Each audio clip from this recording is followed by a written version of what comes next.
ఖమ్మం జిల్లా సత్తుపల్లి పట్టణంలో స్థానిక నేతాజీ సెంటర్లో స్వాతంత్ర సమర యోధుడు మహానాయుడు నేతాజీ సుభాష్ చంద్రబోస్ 126వ జయంతి సందర్భంగా సత్తుపల్లి మున్సిపల్ చైర్మన్ కూసంపూడి మహేష్ నేతాజీ విగ్రహానికి పూలమాల వేసి ఘనంగా నివాళులర్పించారు. అలాగే జాతిపిత మహాత్మా గాంధీ చిత్రపటానికి పూలమాల వేసి నివాళులర్పించారు.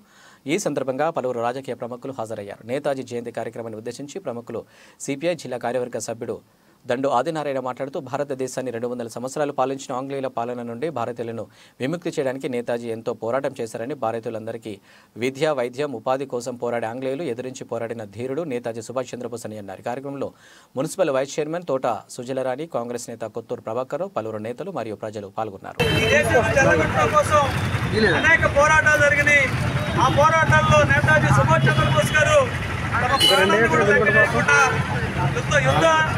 వీరుడిగా ఆనాడు మనకి యుద్ధం చేసినటువంటి చరిత్ర కనబడతా ఉంది.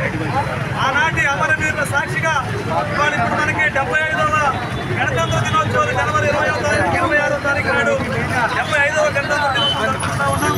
కాబట్టి ఆనాడు అమరవీరుల ఏదైతే ఉందో ఈ దేశంలో ఉన్నటువంటి సామాన్యులకి స్వతంత్రం కావాలా, సామాన్యులకి విద్య కావాలా, సామాన్యులకి వైద్యం కావాలా, సామాన్యులకి ఆహారం కావాలని చెప్పి ఆ అమరవీరులు ఏదైతే ఆశించారో ఆ ఆశయాన్ని ముందుకు తీసుకోవడం కోసం ఇప్పుడున్నటువంటి తరం కూడా పనిచేయాలని చెప్పి, అదేవిధంగా ఇవాళ స్వతంత్ర సమరయోధులకి కులం రంగం, మతం రంగం పులిమి మా మతానికి సంబంధించినటువంటి వాళ్ళని, మా కులానికి సంబంధించినటువంటి వాళ్ళని పేర్లు పెడతా ఉన్నారు.